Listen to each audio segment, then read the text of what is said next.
내가 주재소에 가게 될 때에는 나에게도 다소 책임이 있을는지 모른다. 그러나 사실 아무리 고쳐 생각해 봐도 나는 조금치도 책임이 느껴지지 않는다.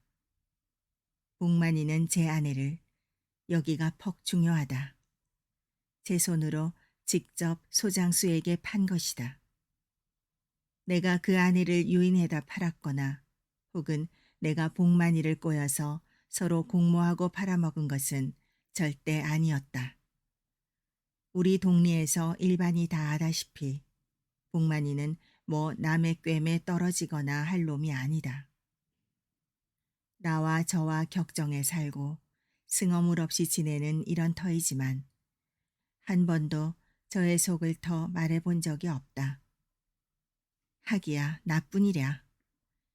어느 동무고 간에 무슨 말을 좀 묻는다면 잘해야 세 마디쯤 대답하고 마는 그런 놈이다. 이렇게 귀찮은 얼굴에 내 천자를 그리고 세상이 늘 마땅치 않은 놈이다. 오죽하여 요전에는 저 아내가 우리에게 와서 울며 불며 하소를 다하였으랴. 그 망할 건 먹을 게 없으면 변통을 할 생각은 않고 부처님같이 방구석에서 우두커니 앉았기만 한다고. 우두커니 앉아있는 것보다 실은 말 한마디 속 시원히 안 하는 그 뚱보가 미웠다마는 그러면서도 아내는 돌아다니며 양식을 구워다 여일이 남편을 공경하고 하는 것이다. 이런 복만이를 내가 꿰었다 하는 것은 본씨가 말이 안 된다. 다만 한 가지 나에게 죄가 있다면 그날 매매 계약서를 내가 대서로 써준 그것뿐이다. 점심을 먹고 내가 봉당에 앉아서 새끼를 꼬고 있으려니까 복만이가 찾아왔다. 한 손에 바람에 나부끼는 인찰제 한 장을 들고 내 앞에 와 딱 서더니 여보게 자네 계약서 쓸 줄 아나? 계약서는 왜? 아니 글쎄 말이야. 하고 놈이 어색한 낯으로 대답을 주저하는 것이 아니냐. 아마 곁에 다른 사람이 여럿이 있으니까 말하기가 거북했을지도 모른다. 그러나 나는 사실 전에 놈에게 들은 말이 있어서 아내의 일인가 보다 하고 얼른 눈치채었다. 쌀이문 밖으로 놈을 끌고 나와서 그 귀 밑에다 자네 엎혔네. 어떻게 됐나? 응. 놈이 단 이렇게만 대답하고는 두레두레한 눈을 굴리며 잠깐 생각하는 듯 하더니 저 물 건너 사는 소장수에게 팔기로 했네. 술집 제순내가 소개를 해서 지금 주막에 와 있는데 자꾸만 계약서를 써야 한다고 그래. 그러나 누구 하나 쓸 줄 아는 사람이 있어야지. 그래 자네게 써가지고 올 테니 잠깐 기다리려고 하고 왔어. 자네는 학교 좀 다녔으니까 쓸 줄 알겠지? 그렇지만 우리 집에 먹이 있나 붓이 있나? 그럼 하여튼 나하고 같이 가세. 맑은 시내에 붉은 잎을 담그며 일저온 바람이 오르내리는 늦은 가을이 다 시들은 언덕 위를 복만이는 묵묵히 걸었고 나는 팔짱을 끼고 그 뒤를 따랐다. 이때 적으나마 내가 제 친구니까 되든 안 되든 한번 말려보고도 싶었다. 다른 짓은 다 할지라도 영득이 5살 된 아들이다. 영득이를 생각하여 아내만은 팔지 말라고 사실 말려보고 싶지 않은 것은 아니다. 그러나 내가 저를 먹여주지 못하는 이상 남의 일이라고 말하기 좋아 이러쿵저러쿵 짓거리기도 어려운 일이다. 맞붙잡고 굽느니 팔 수도 있지 않느냐. 복만이의 뒤를 따라가며 나는 도리어 나의 걱정이 더 큰 것을 알았다. 기껏 한 해 동안 농사를 지었다는 것이 털어서 쪼개보니까 내 몫으로 겨우 벼 2말 가웃이 남았다. 물론 털어서 빚도 다 못 가린 복만이에게 되면 좀 날른지 모르지만 이걸로 우리 식구가 한겨울을 날 생각을 하니 눈앞이 고대로 캄캄하다. 나도 올 겨울에는 금점이나 좀 해볼까? 그러지 않으면 투전을 좀 배워서 노름판으로 쫓아다닐까? 그런대로 미천이 들 터인데 돈은 없고 복만이 같이 내 팔 안에도 없다. 우리 집에는 여편네라군 병든 어머니밖에 없으니 나이도 늙었지만 좀 부끄럽다. 우리 아버지가 있으니까 내 맘대로는 못하고. 이런 생각에 잠기어 짜장 나는 복만이더러 내 아내를 팔지 마라 어째라 할 여지가 없다. 나도 일찍이 장가나 들어두었더라면 이런 때 팔아먹을 걸 하고 부질없는 후회뿐. 큰 길로 빠져나와서 그럼 자네 먼저 가 있게. 내 먹 붓을 빌려가지고 곧 갈게.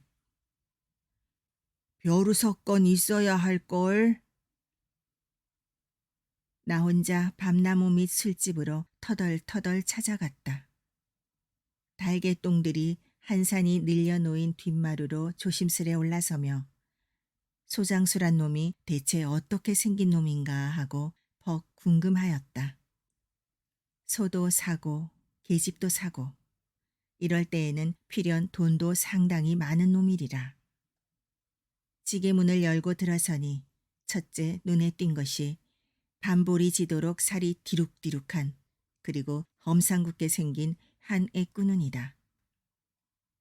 이놈이 아랫목에 술상을 놓고 앉아서 냉수 마신 상으로 나를 쓱 쳐다보는 것이다. 바지 저고리에는 때가 주르륵 묻은 것이 게다가 제 딴에는 모양을 낸답시고 누런 병정각반을 치올려 쳤다. 이놈과 그 옆 한 구석에 쪼그리고 앉았는 영득 어머니와 부부가 되는 것은 아무리 봐도 좀 덜 맞는 듯 싶다. 많은 영득 어머니는 어떻게 되든지간 그 처분만 기다린다는 듯이 잠자코 아이에게 젖을 먹일 뿐이다. 나를 쳐다보고 자칫 낯이 붉은 듯 하더니 아재 내려오셨슈? 하고는 도로 고개를 파묻는다. 이때 소장수에게 인사를 붙여준 것이 술집 할머니다. 사흘이 모자라서 여우가 못됐다는 이만큼 수단이 능글차서 둘이 인사하게 이게 내 먼 조카인데 소장수구 돈 잘 쓰구 하다가 뼈만 남은 손으로 내 등을 뚜덕이며 이 사람이 아까 그 기약서를 잘 쓴다는 재봉이야. 네 댁인지 우리 인사합시다. 이 사람은 물 건너 사는 황거풍이라 부르. 이놈이 바로 우자스럽게 큰 소리로 인사를 거는 것이다. 나는 저 못지않게 떡 버티고 앉아서 이 사람은 하고 이름을 댔다.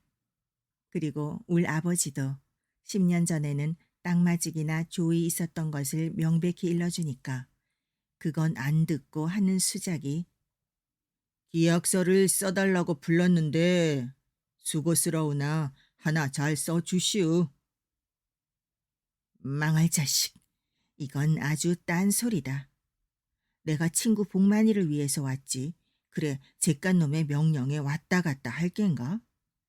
이 자식 무척 시큰둥하구나 생각하고 낯을 찌푸려 모로 돌렸으나 우선 한잔 하시오 하면은 두 손으로 얼른 안 받지도 못할 노릇이었다. 복만이가 그 웃음 잊은 얼굴로 시근거리며 달겨들 때에는 벌써 나는 석 잔이나 얻어먹었다.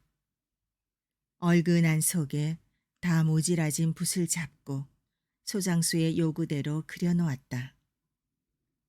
매매 계약서 일금 50원 야라.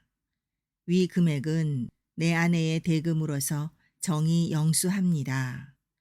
갑술년 10월 22일 조봉만, 황거풍 전. 여기에 복만이의 지장을 찍어주니까 어디 한번 읽어보 한다. 그리고 한참 의심스레 바라보며 뭘 생각하더니 그거면 고만이요? 만일 나중에 조상이 돈을 해가지고 와서 물러달라면 어떡하오?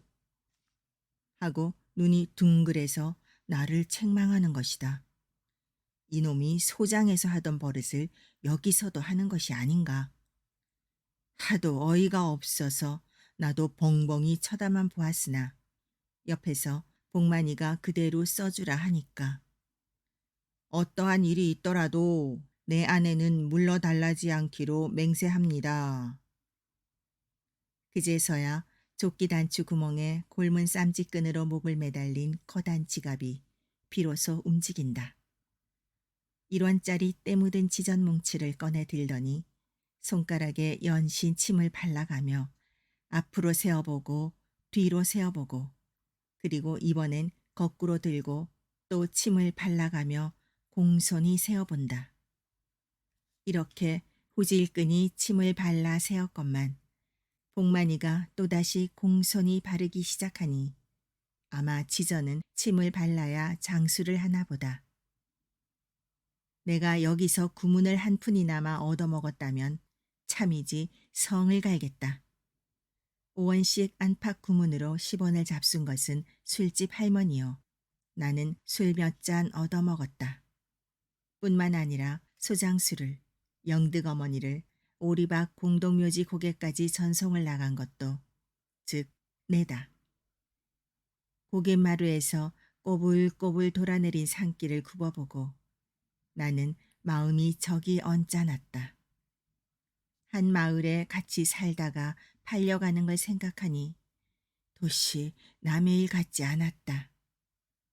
게다 바람은 매우 차건만 입대 호적삼으로 떨고 그 꼴이 가엾고. 영득 어머니 잘 가게요. 아재 잘 기슈. 이 말 한마디만 남길 뿐 그는 앞장을 서서 사랫길을 살랑살랑 달아난다. 마땅히 갈 길을 떠나는 듯이 서둘며 조금도 섭섭한 빛이 없다. 그리고 내 등 뒤에 섰는 복만이조차 잘 가라는 말 한마디 없는 데는 실로 놀라지 않을 수 없다. 장승같이 버쩍 서서는 눈만 끔벅끔벅 하는 것이 아닌가. 개자식, 하루를 살아도 제 계집이련만 근 10년이나 소같이 부려먹던 이 아내다. 사실 말이지 제가 여지껏 굶어 죽지 않은 것은 상냥하고 돌림성 있는 이 아내의 덕택이었다. 그러나 인사 한마디가 없다니 개자식 하고 여간 밉지가 않았다. 영득이는 그 아버지 품에 잔뜩 붙들려 기가 올라서 운다. 멀리 간 어머니를 부르고 두 주먹으로 아버지의 복장을 두드리다간 한번 쥐어 박히고 멈실한다. 그리고 조금 있으면 다시 시작한다. 소장수는 얼굴에 술이 잠뿍 올라서 제멋대로 한참 짓거리더니 친구 신세 많이 졌수. 이 다음 가풀이다. 하고 썩 멋들어지게 인사를 한다. 그리고 뒤툭뒤툭 고개를 내리다가 돌뿌리에 제키어 뚱뚱한 몸뚱어리가 그대로 떼굴떼굴 굴러버렸다. 중턱에 내뻗은 소나무에 가지가 없었다면 낭떠러지로 떨어져 고만 터져버릴 걸. 요행이 툭툭 털고 일어나서 입맛을 다신다. 놈이 좀 무색한지 우리를 돌아보고 한번 빙긋 웃고 다시 내고를 때에는 영득 어머니는 산 하나를 꼭 들었다.